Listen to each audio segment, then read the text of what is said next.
Merci, c'est très gentil.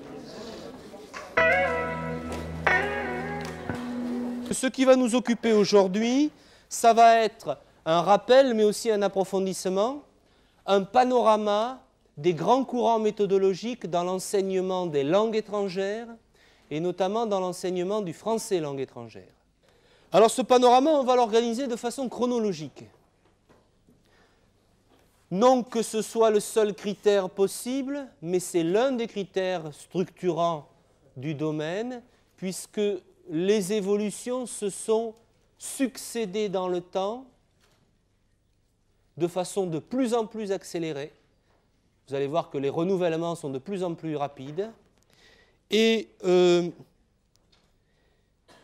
parce que chaque nouvelle méthodologie prétend, évidemment, répondre aux insuffisances des méthodologies précédentes. Donc le critère chronologique n'est pas un mauvais critère, à condition qu'on garde à l'esprit la réserve suivante, et elle est importante. C'est que ce n'est pas parce qu'apparaissent de nouvelles méthodologies que les méthodologies précédentes disparaissent. Dans l'enseignement des langues, comme dans beaucoup de domaines, les innovations ne viennent pas remplacer, en tout cas pas majoritairement remplacer les systèmes précédents, elles viennent, les innovations, simplement s'y ajouter. Ce qui signifie, vous allez le voir, que bon, les méthodes les plus anciennes, puisqu'on va remonter au Moyen-Âge quand même, les méthodes les plus anciennes ont été à peu près totalement abandonnées, mais je dis bien à peu près, parce que en grande partie, ce que vous trouvez dans les méthodes à 6000, par exemple, ça relève de ce qu'on trouvait comme manuel de conversation au XVe siècle, ce qui n'est pas un jugement de valeur de ma part, mais largement abandonné. Et ensuite, on a eu des méthodes traditionnelles, et puis des méthodes plus modernes, audiovisuelles, audio-orales, etc. On va y venir. Et vous savez, pour l'avoir vécu vous-même, dans vos apprentissages de langue, qu'on rencontre encore aujourd'hui, ici ou là, des méthodes traditionnelles, alors qu'on n'en a plus inventé de nouvelles depuis maintenant quasiment un demi-siècle. Mais celles qui étaient là continuent à être utilisées. Donc on est bien clair, il y a, enrichissement de l'éventail méthodologique sans qu'il y ait substitution définitive. Ce qui est d'ailleurs parfois regrettable. Je vous rappelle que quand on parle de méthodologie, on parle des principes généraux de l'enseignement et que ça se concrétise dans des supports. Et que parmi les supports qui constituent donc des méthodes, vous allez trouver des manuels. Mais pas exclusivement des manuels, c'est-à-dire des supports écrits, puisque nous allons avoir de plus en plus, en avançant dans le temps, vous allez le voir, c'est ce que vous avez connu vous, des supports audiovisuels. Bande son, film, images. Voilà pour la précision terminologique. Ce qui nous importe quand on analyse une méthodologie, quand on essaye de savoir quels sont les principes fondamentaux qui la sous-tendent, c'est d'une part la question didactique, vous savez que c'est celle qui nous réunit principalement ici, c'est-à-dire quels contenus ont été sélectionnés, comment ont-ils été organisés, présentés, pour quelles raisons.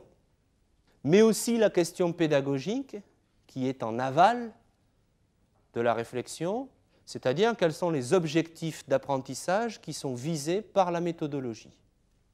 Et d'une méthodologie à l'autre, tout ça change. Même les objectifs d'apprentissage. On pourrait croire que toutes les méthodes de langue ont les mêmes objectifs. Enseigner une langue à quelqu'un, non. Justement, il y a un certain nombre de méthodologies dont l'objectif n'est pas la langue. D'autres dont l'objectif est exclusivement une certaine partie de la langue. Ce qui fait que ce critère pédagogique est aussi un critère pertinent. Alors entrons donc dans l'histoire.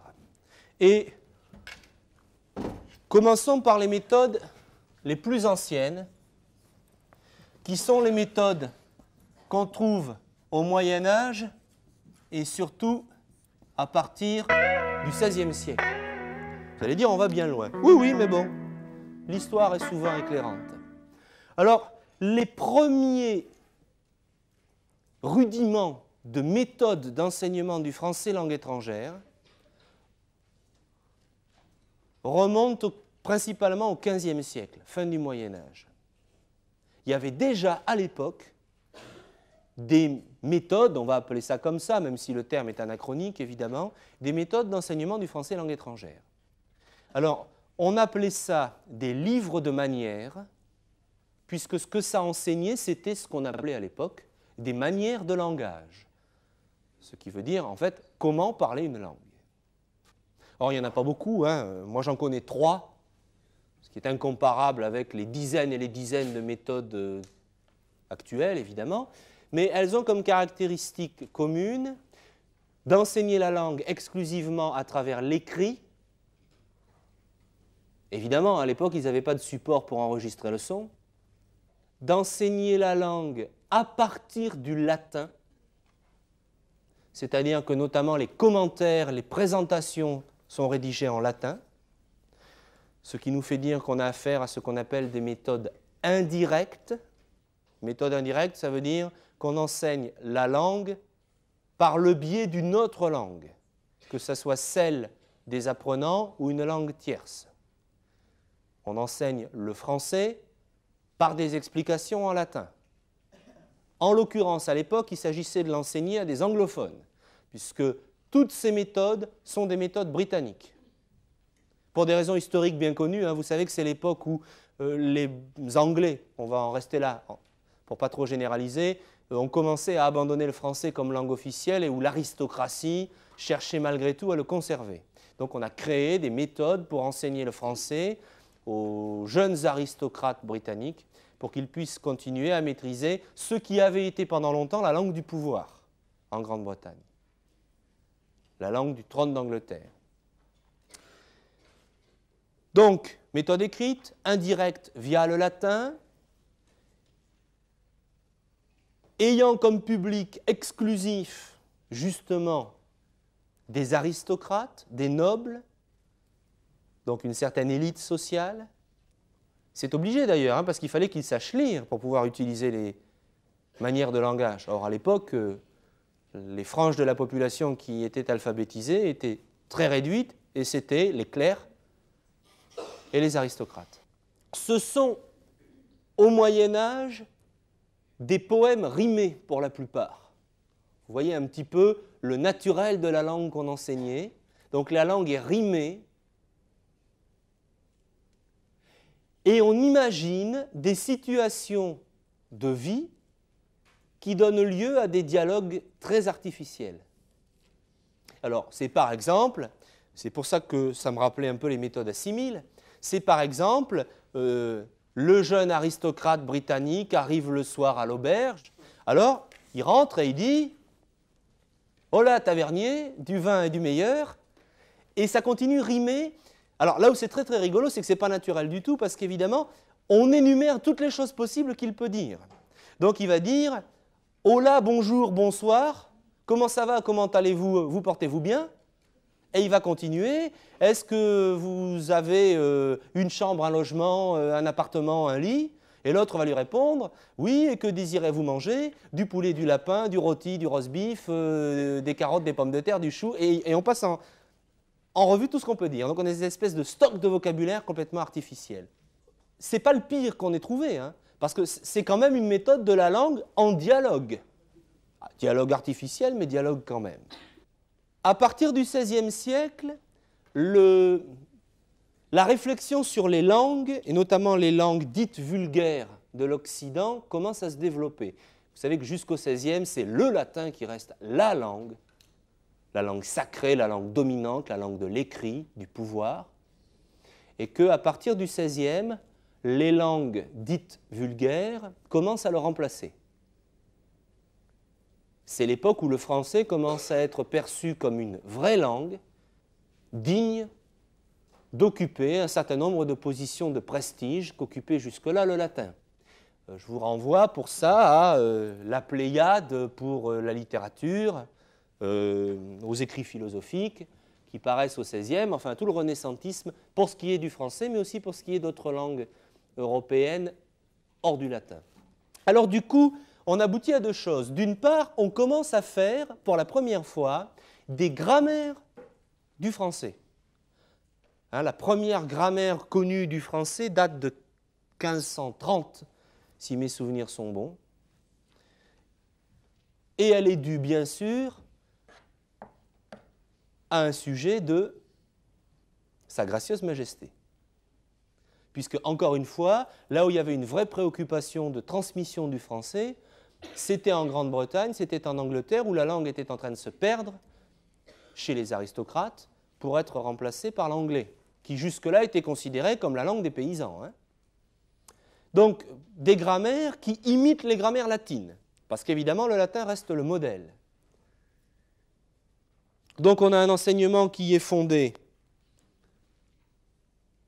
comme l'enseignement du latin, sur la traduction de textes littéraires, le fameux thème version, hein, évidemment exclusivement sur l'écrit, pire encore que dans les méthodes du siècle précédent, parce que là, il n'y a même plus de dialogue. Hein. On donne aux gens qui veulent apprendre la langue une grammaire, point, avec l'idée qu'il suffit d'apprendre les structures de la langue pour pouvoir la parler. Donc, exclusivement centré sur l'écrit, sur des règles qui sont les règles du latin transposées au français. On n'a même pas fait une véritable étude des structures spécifiques du français. On plaque la grammaire du latin sur le français, y compris les déclinaisons. Il fallait quand même le faire. Hein. Simplement, au lieu d'avoir un exemple décliné, on a un exemple avec une préposition. Mais ça continue à s'appeler pareil. L'attributif, l'accusatif, le nominatif, etc. Vous imaginez le décalage, hein, donc dans la présentation, dans la compréhension qu'on pouvait en avoir quand on lisait ça. Et de toute façon, on continuait à s'adresser exclusivement à des milieux aisés, à des élites économiques, culturelles, politiques. Il fallait savoir lire, il fallait avoir le temps d'être scolarisé, etc. On est toujours dans de la méthode indirecte.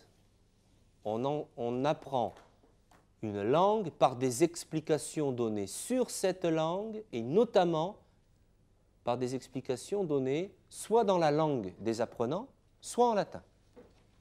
On n'enseigne pas le français en français. On enseigne le français en latin ou en anglais, par exemple. Ce qui n'est sans doute pas ce que vous avez connu, ça a considérablement changé depuis.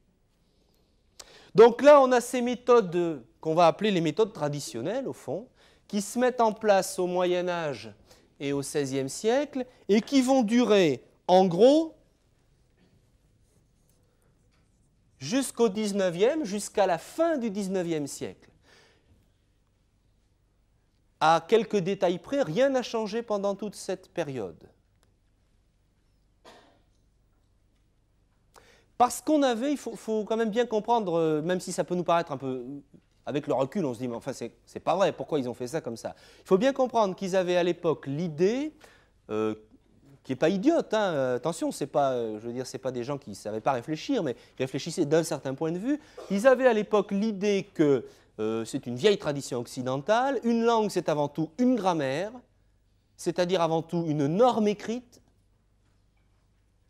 que les vraies langues, les modèles, c'était les langues anciennes, donc des langues mortes, et que les langues modernes n'avaient de dignité qu'à condition qu'elles ressemblent le plus possible aux langues anciennes, c'est-à-dire à des langues mortes.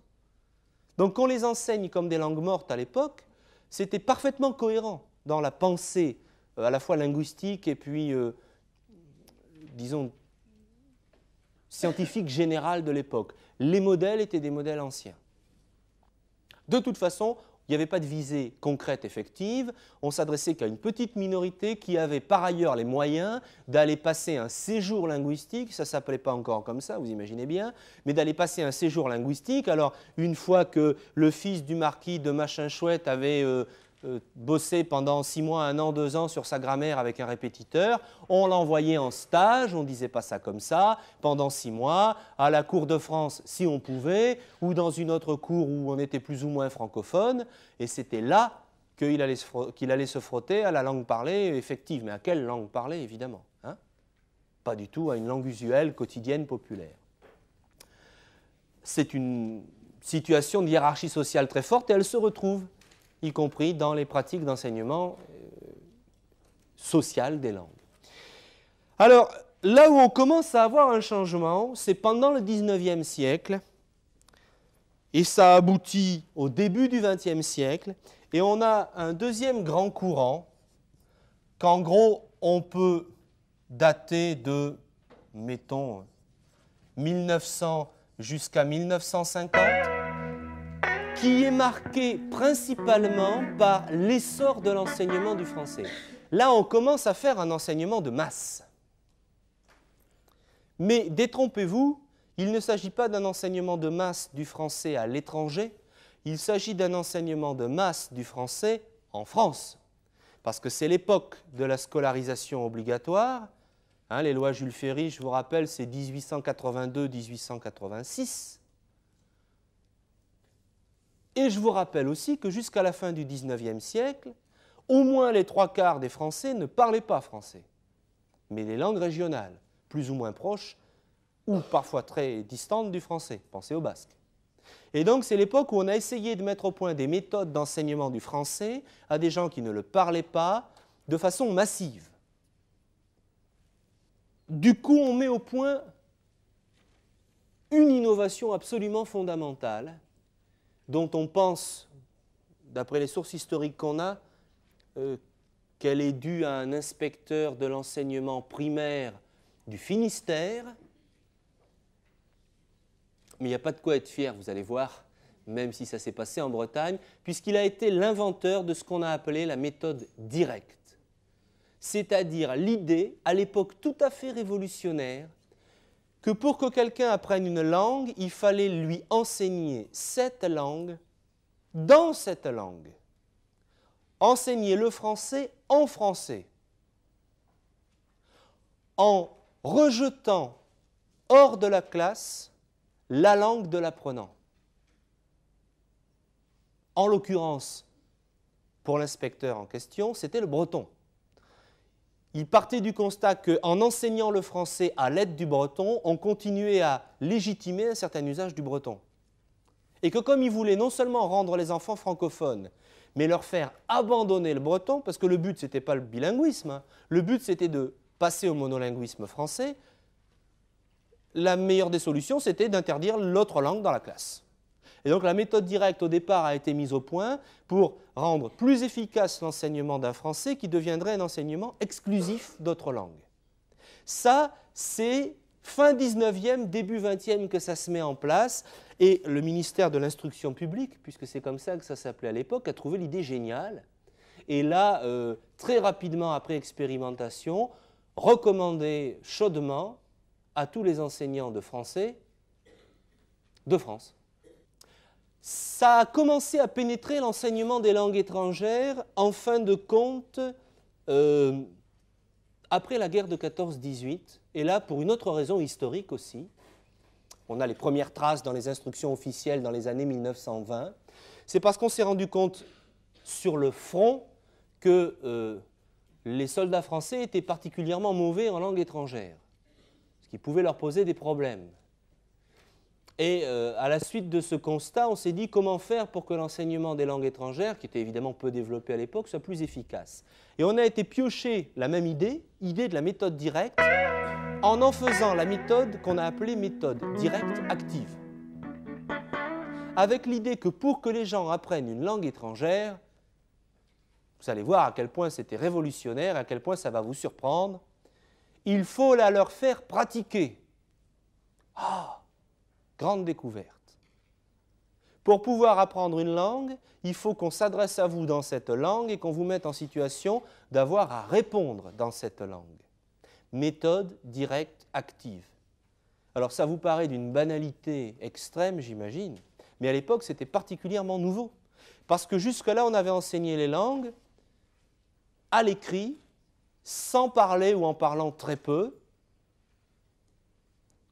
à partir d'une langue autre qui servait de langue d'explication.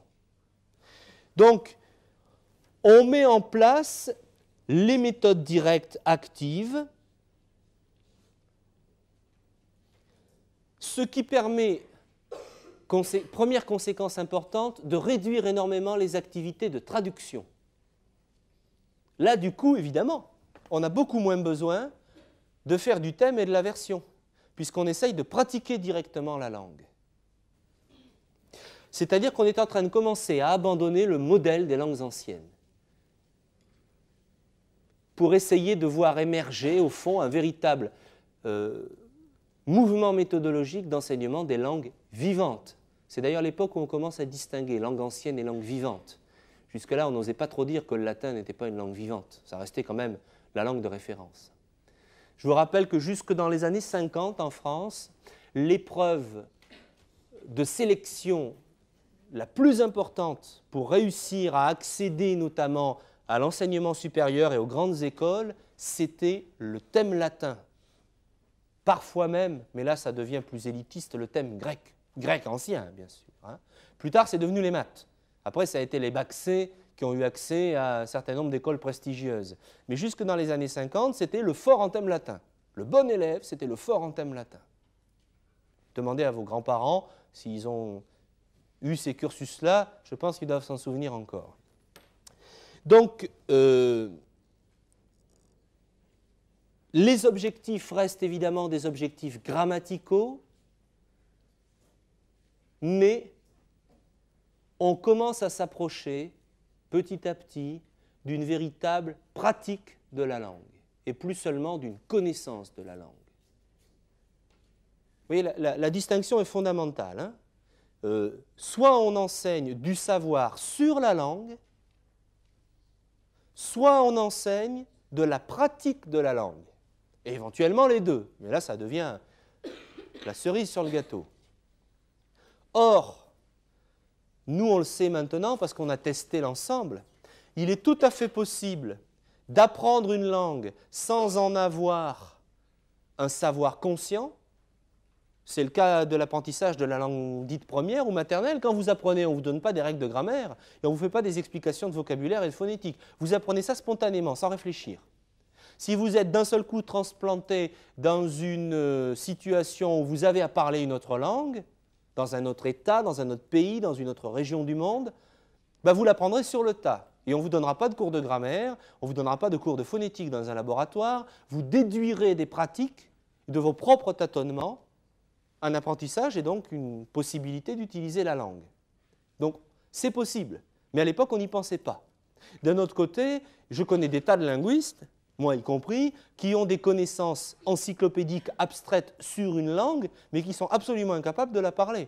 Moi, je sais des choses sur le fonctionnement du turc, sur le fonctionnement du chinois, ou sur, on va prendre des choses plus proches de moi, du fonctionnement de l'allemand, mais je suis incapable de m'exprimer, ne serait-ce que pour demander mon chemin ou un verre d'eau, en turc, en chinois ou en allemand. Donc, l'idée de dissocier au moins partiellement les deux est une idée fondée. Simplement, elle n'est pas apparue à l'esprit des gens directement. À partir des années 50, on entre pendant une décennie en gros dans la phase où se développe d'un seul coup la recherche en didactique et en pédagogie des langues étrangères. Alors ça s'explique très bien historiquement. Hein. Je vous rappelle que les années 50-60, c'est la décolonisation, c'est-à-dire la perte de pouvoir sur le monde des grandes puissances occidentales. D'où, qu'est-ce qu'on peut faire pour que nos langues continuent à rester des grandes langues de communication? Avec l'idée par-dessous, qu'est-ce qu'on peut faire pour que grâce à ces langues, on continue à garder du pouvoir, y compris politique et économique? Il faut être clair là-dessus. C'est aussi l'époque de l'émergence des premiers grands ensembles internationaux, la première communauté européenne, l'ONU, l'Empire soviétique, peut-être même faudrait-il mieux dire l'Empire communiste, puisque ça implique des tas de pays et donc des tas de langues, le problème de la guerre froide, qui n'est pas sans incidence, vous allez voir, parce que comment faire en sorte pour que nos espions parlent la langue de l'autre exactement comme l'autre et qu'on ne les repère pas? Voilà l'une des questions qui a motivé des chercheurs, notamment américains. Donc on est à une époque charnière où beaucoup de choses changent sur le plan historique et social et où on se rend compte qu'on a besoin de mettre au point des méthodes efficaces, beaucoup plus dynamiques, beaucoup plus efficaces d'apprentissage des langues. Alors on s'en donne les moyens. Par exemple, pour ce qui est du français, parce que c'est l'époque où l'État crée des organismes publics chargés de faire de la recherche et de la diffusion du français langue étrangère et qui vont commencer à publier des méthodes. Mais c'est aussi l'époque où on trouve la même chose dans le monde anglophone, en Grande-Bretagne, aux États-Unis, dans le monde hispanophone aussi, pour un certain nombre, notamment de grandes langues européennes, évidemment, puisque c'est les anciens pouvoirs coloniaux. Alors, qu'est-ce qui frappe à cette période charnière? Il frappe deux choses. D'abord, on commence à se poser des questions de pédagogie, c'est-à-dire de quelles sont les conditions les plus appropriées pour qu'un apprentissage se réalise. Est-ce qu'il faut travailler en grand groupe, en petit groupe, tout seul? D'abord par écrit, d'abord par oral? Pendant combien de temps? Sur quelle durée? Avec quel type d'outils? Pour ce qui est des langues, avec quel mode de perception? Auditive, visuelle, etc. On commence à se poser ces questions-là. Je vous rappelle qu'en même temps, bon, c'est la grande émergence des sciences de l'homme, c'est l'époque de la pédagogie freinée, c'est l'époque des premiers grands travaux en psychologie cognitive, etc. Donc ce qui frappe, c'est on se pose des questions pédagogiques. C'est nouveau.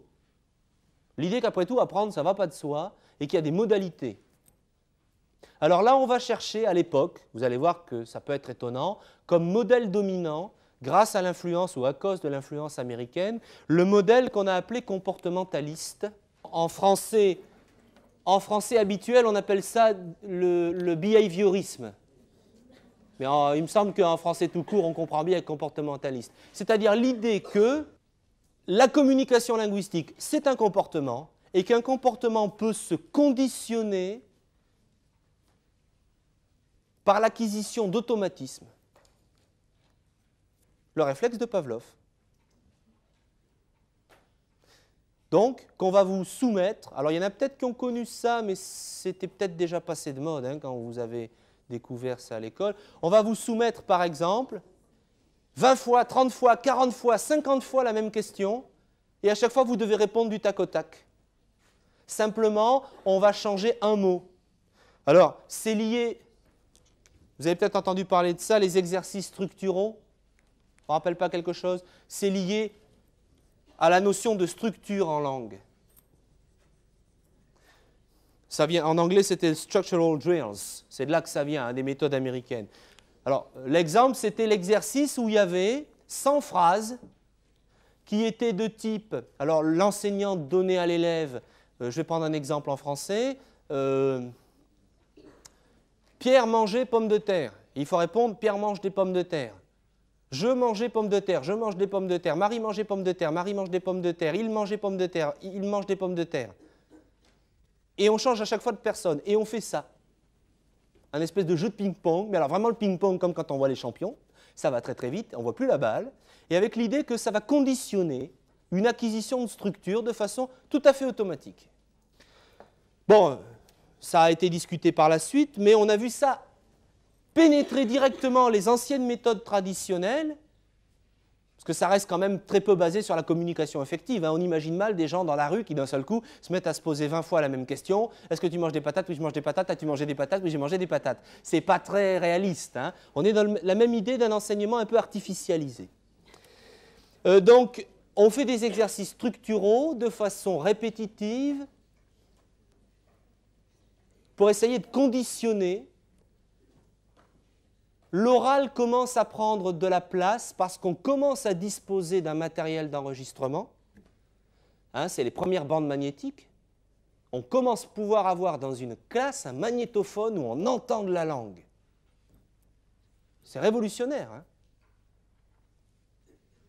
À ça doit s'ajouter le fait que c'est l'époque où on invente les laboratoires de langue, puisqu'on peut enregistrer de la langue. ces fameux laboratoires de langue, où là aussi on va conditionner les gens à répéter des sons à l'infini, en pensant qu'à force de répéter des listes de mots, ils vont acquérir automatiquement la prononciation. Et puis, grande rupture, à partir des années, fin des années 60, années 70, on voit apparaître les premières méthodes audiovisuelles. Et je dis grande rupture parce que là, les principes méthodologiques, grâce évidemment à l'évolution précédente, mais quand même, vont être considérablement différents. On va renvoyer le balancier complètement de l'autre côté. Alors qu'est-ce qu'il y a dans une méthode audiovisuelle? D'abord, il n'y a pas seulement un manuel, il n'y a même parfois pas de manuel du tout. Par contre, il y a de l'image, au début c'est sur un film fixe, et du son. Ça veut dire qu'on accorde la primauté à l'oral, alors que jusque-là, on accordait la primauté à l'écrit. Ça fait un sacré changement. La langue, c'est fait pour être entendue et parlée, alors que jusque-là, on se disait, la langue, c'est avant tout de l'écrit. Les éléments linguistiques que les gens entendent sont des dialogues en situation de vie quotidienne.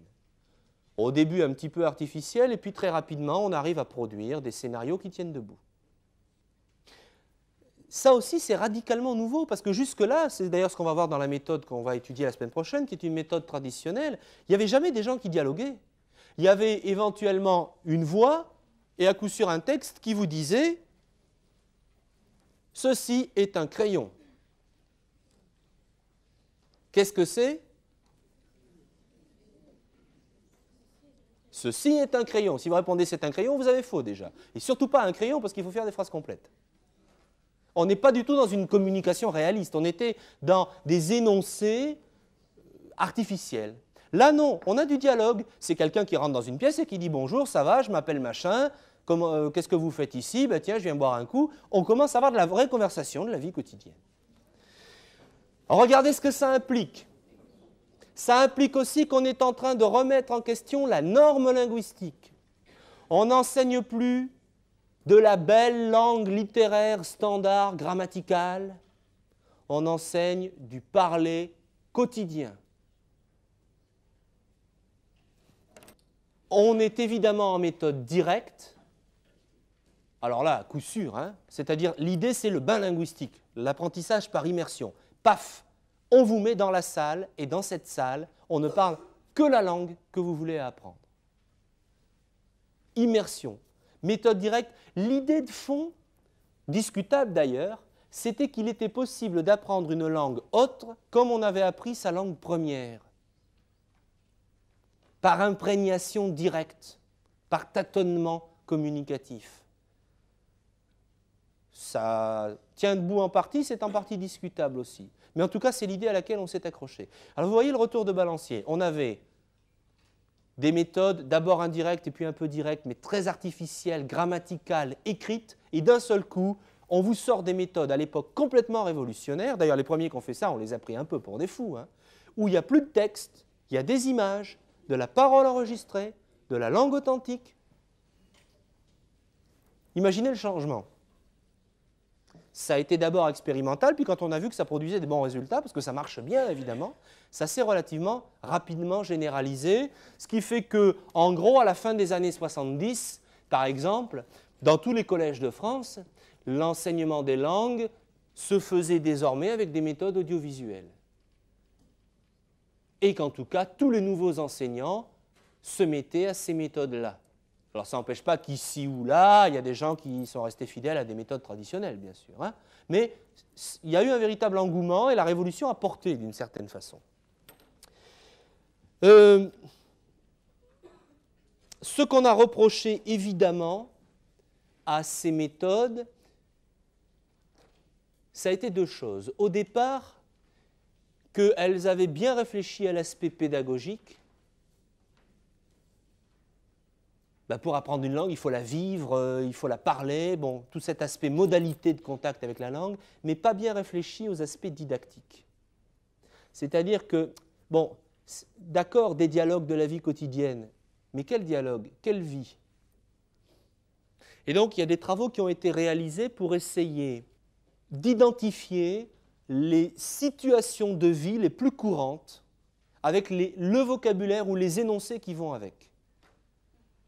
Que ça ne soit pas au pif, mais que ça soit réfléchi. D'accord de la vie quotidienne, bon et alors dans la vie quotidienne, au fond, qu'est-ce qu'on dit? Dans quelle situation on se trouve? Par quoi on va commencer? Par quoi on va continuer? Est-ce qu'on a des listes de fréquences du vocabulaire à apprendre? Voilà le genre de questions qu'on s'est posées, qui manquaient un peu au début, qu'on va voir pénétrer petit à petit les méthodes dans les années 80, mais je vais vous en parler parce qu'il va y avoir un changement complémentaire important. Et puis l'autre problème, c'est qu'évidemment, on leur a reproché d'avoir envoyé le balancier trop loin de l'autre côté. C'était très écrit, grammatical, normatif, c'est devenu plus du tout écrit, quasiment plus grammatical, c'était quasiment un mot banni, grammaire. Vous parlez à un spécialiste de l'enseignement des langues, méthode audiovisuelle de grammaire, il a les cheveux qui se dressent sur sa tête en disant « va des rétro grammaticas », il faut adapter. Plus de grammaire, plus d'écrit ou l'écrit plus tard, voire même interdiction d'écrire. Hein. Il y avait des consignes qui disaient « interdiction d'écrire pendant les 3 premiers mois ». Bon, il y a peut-être des gens, ça pouvait les aider quand même et ça manquait. Donc on a dit on va recentrer un peu le balancier. Alors on a abouti 5 dans les années 1980 à ce qu'on a appelé les méthodes. Alors vous allez voir, ça se complique un peu comme toujours quand les choses évoluent, ça se spécialise et ça jargonne. Des méthodes qui sont sur le plan de la forme, des méthodes audio-orales et non plus audiovisuelles. On va voir la différence. Des méthodes audio-orales et sur le plan du contenu, ça jargonne un peu plus, des méthodes dites notionnelles, fonctionnelles. Alors je m'explique.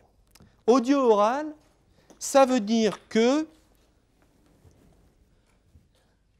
il y a toujours du support audio, on entend toujours de la langue et notamment du dialogue. Alors du coup, c'est plus sur des grosses bandes magnétiques, c'est sur des cassettes, parce que c'est l'époque où ça commence à se diffuser.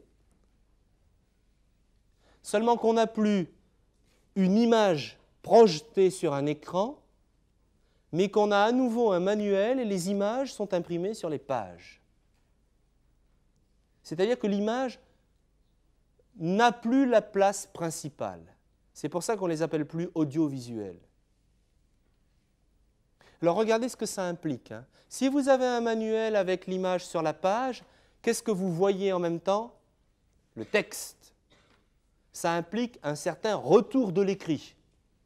Alors au début, retour timide et masqué. C'est-à-dire qu'au début, vous avez peut-être vu ça, hein, vous aviez des méthodes où le texte était toujours au même endroit, il y avait un cache pour qu'on puisse voir les images sans voir le texte. Alors on commence à s'approcher de votre génération à vous. Et puis après, beaucoup plus décontracté, le texte est visible par tout le monde tout le temps dès le début. Donc on a un retour de la langue écrite qui reste secondaire, ce n'est pas la priorité, mais elle est à nouveau là alors qu'on l'avait totalement bannie ou fortement bannie. Donc audio-oral à cause de ça. Notionnel fonctionnel parce que là, très clairement, on affirme le même choix que les méthodes audiovisuelles précédentes, c'est-à-dire l'objectif, c'est plus la langue, c'est la communication. L'objectif, ce n'est pas de savoir la langue, c'est de communiquer dans la langue. Et donc, il faut que la langue puisse fonctionner. L'enseignement est fonctionnel. On apprend à communiquer. Et pourquoi notionnel? À cause justement de ces fameuses situations de communication qui sont regroupées autour de grandes notions. Alors si vous prenez un manuel à partir de ces générations de manuels là, et que vous regardez la table des matières, qu'est-ce que vous allez voir? Au lieu de voir méthode traditionnelle, l'article, le nom, l'adjectif, le verbe, la phrase relative, vous allez avoir faire connaissance, prendre le train, téléphoner, faire ses courses, trouver un travail, aller dîner avec des amis. Donc, une notion qui est, si vous voulez, le pivot, le nœud central d'une situation de vie, d'une situation de communication de la vie quotidienne. Donc, notionnel, fonctionnel, parce que les objectifs sont qu'on soit capable de faire fonctionner la langue à travers les grandes notions de vie de la vie quotidienne. C'est plus du tout la même chose, évidemment.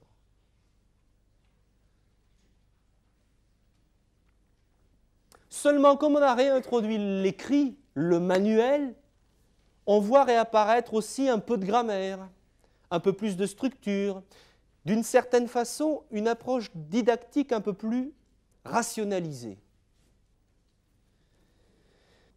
Alors comme c'est la grande époque du développement des sciences de l'éduc, vous allez voir en plus intervenir là-dedans tous les grands courants pédagogiques, quel type d'exercice on fait faire, les modes de structuration des groupes, les démarches empiriques, inductives, instrumentales, expérimentales, etc.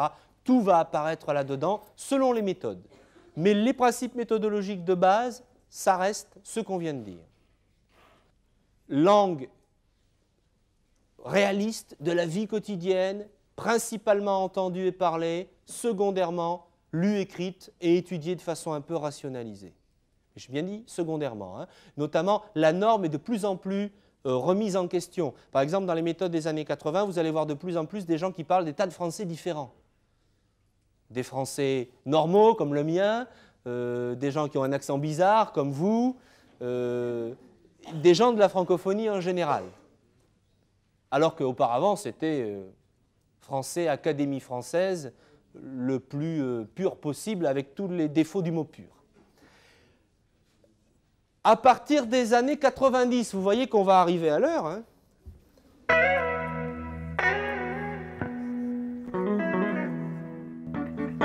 À partir des années 90, il y a un certain nombre de changements qui apparaissent dans les méthodologies, mais sans remettre en question ce choix fondamental.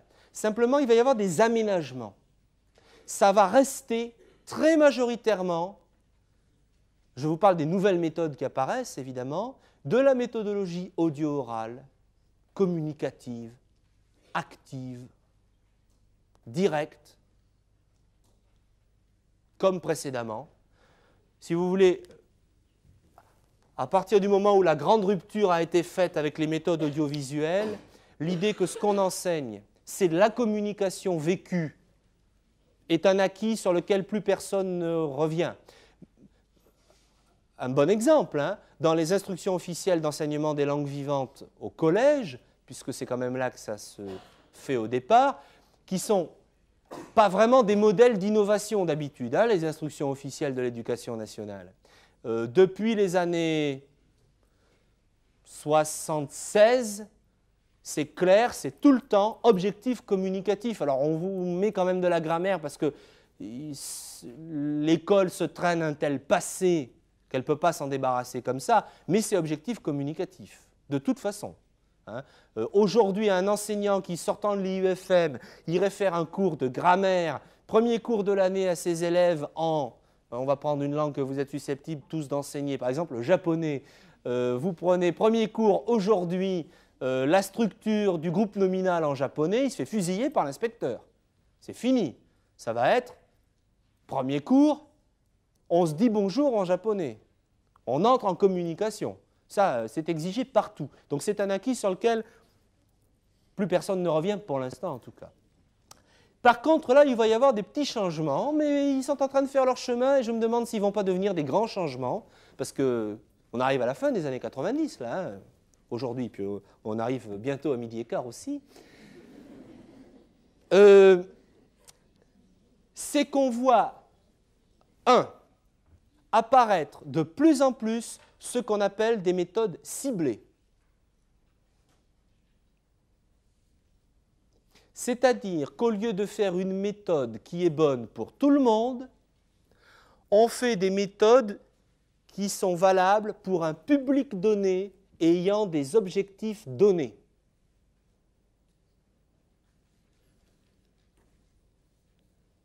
notamment en ce qui concerne les choix lexicaux, les domaines de vocabulaire. De plus en plus, on s'est rendu compte, et à mon avis ça me paraît une bonne réaction, c'est fondé, qu'on ne peut pas enseigner la même langue à tout va, à tout le monde, quel que soit leur âge, quels que soient leurs intérêts, quels que soient leurs objectifs. Donc on s'est dit, d'accord, on va enseigner telle langue, alors mettons le français langue étrangère, mais les jeunes enfants, les adolescents, les adultes ou les retraités n'ont pas les mêmes préoccupations dans la vie quotidienne. Et si on veut que ça soit vivant, réaliste, que ça les accroche, il faut leur parler de leurs préoccupations de la vie quotidienne. Donc vous allez avoir des méthodes de français langue étrangère pour les tout petits, même ceux qui ne sont pas encore alphabétisés, pour les 2-3 ans par exemple, il y en a. Vous allez avoir des méthodes pour les adolescents, il y en a énormément évidemment puisque c'est l'âge où les gens apprennent les langues à l'école. Vous allez avoir des méthodes pour les adultes dans la vie professionnelle et vous allez avoir des méthodes pour l'université du 3e âge, avec des situations de communication, des situations de vie qui évidemment ne sont pas les mêmes. Hein.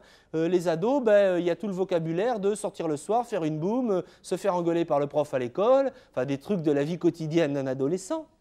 Ce qui n'est pas le cas dans la vie professionnelle des adultes. Les petits gamins, ça va être, on va leur raconter une histoire avec des animaux qui sont des héros, ça fait un peu Walt Disney. Il y a aussi des choix qui sont faits en fonction des préoccupations professionnelles. Parce que n'oubliez pas une chose, hein, c'est que l'enseignement des langues, en général, contrairement à ce qu'on pourrait se figurer, c'est surtout un enseignement qui est fait aux adultes qui ont des besoins effectifs. Sur Terre, la plupart des enseignements de langue qui se font, et notamment les plus efficaces, ceux qui marchent bien, sont ceux qui sont faits à des groupes d'adultes ayant des besoins professionnels ou des besoins sociaux en général. Je pense par exemple aux travailleurs migrants. Il ne faudrait pas focaliser sur 6e, 5e, 4e, 3e. Hein. Ça, c'est relativement minoritaire. Donc, on va faire des méthodes pour, par exemple, des gens qui ont telle langue au départ. Tiens, ça va avoir des retombées. Par exemple, on va faire des méthodes de français langue étrangère pour anglophones, pour hispanophones, pour arabophones, pour, là c'est un peu plus globalisé, asiatiques, Asie du Sud-Est par exemple. On va faire des méthodes ciblées sur des champs professionnels, le français langue étrangère du tourisme, du secrétariat, de la médecine, pour des gens qui ont besoin de parler français dans ces situations-là. Donc, première modification, on cible.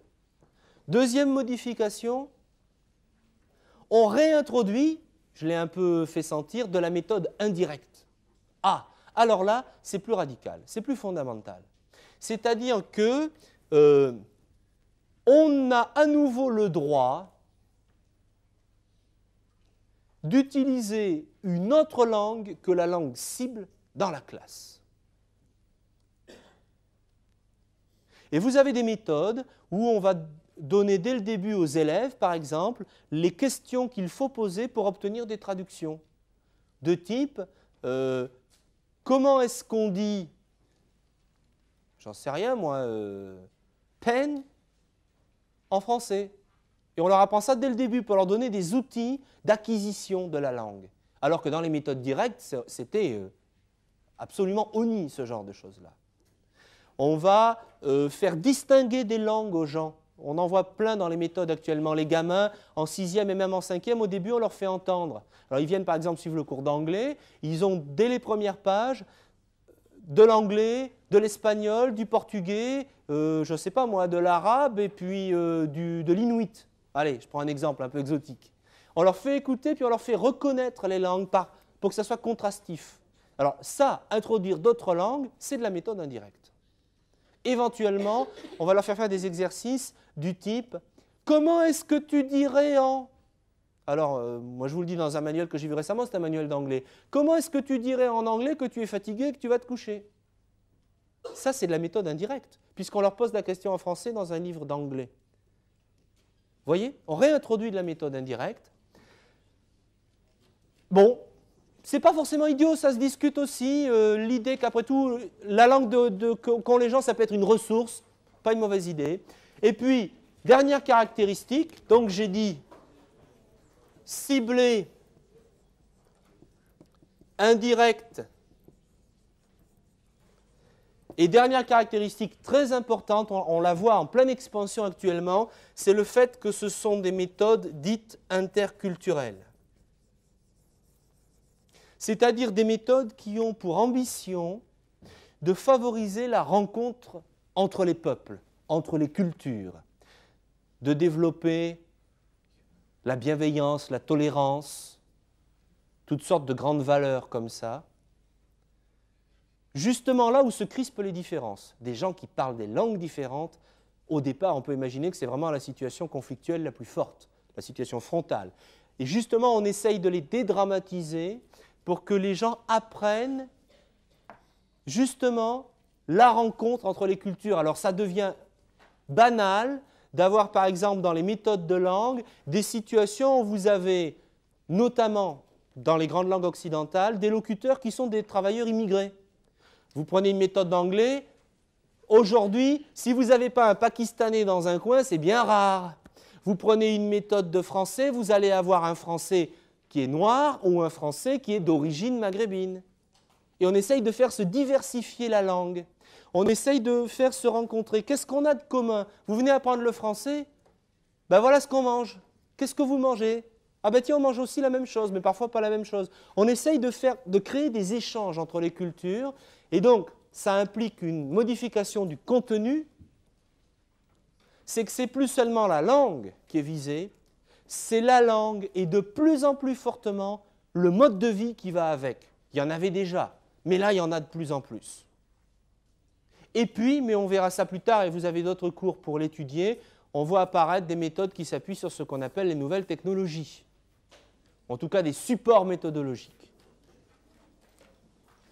Comme je viens vous parler de qu'est-ce qu'on mange, je sens que ça provoque chez vous le réflexe pavlovien qui va vous faire quitter l'amphi.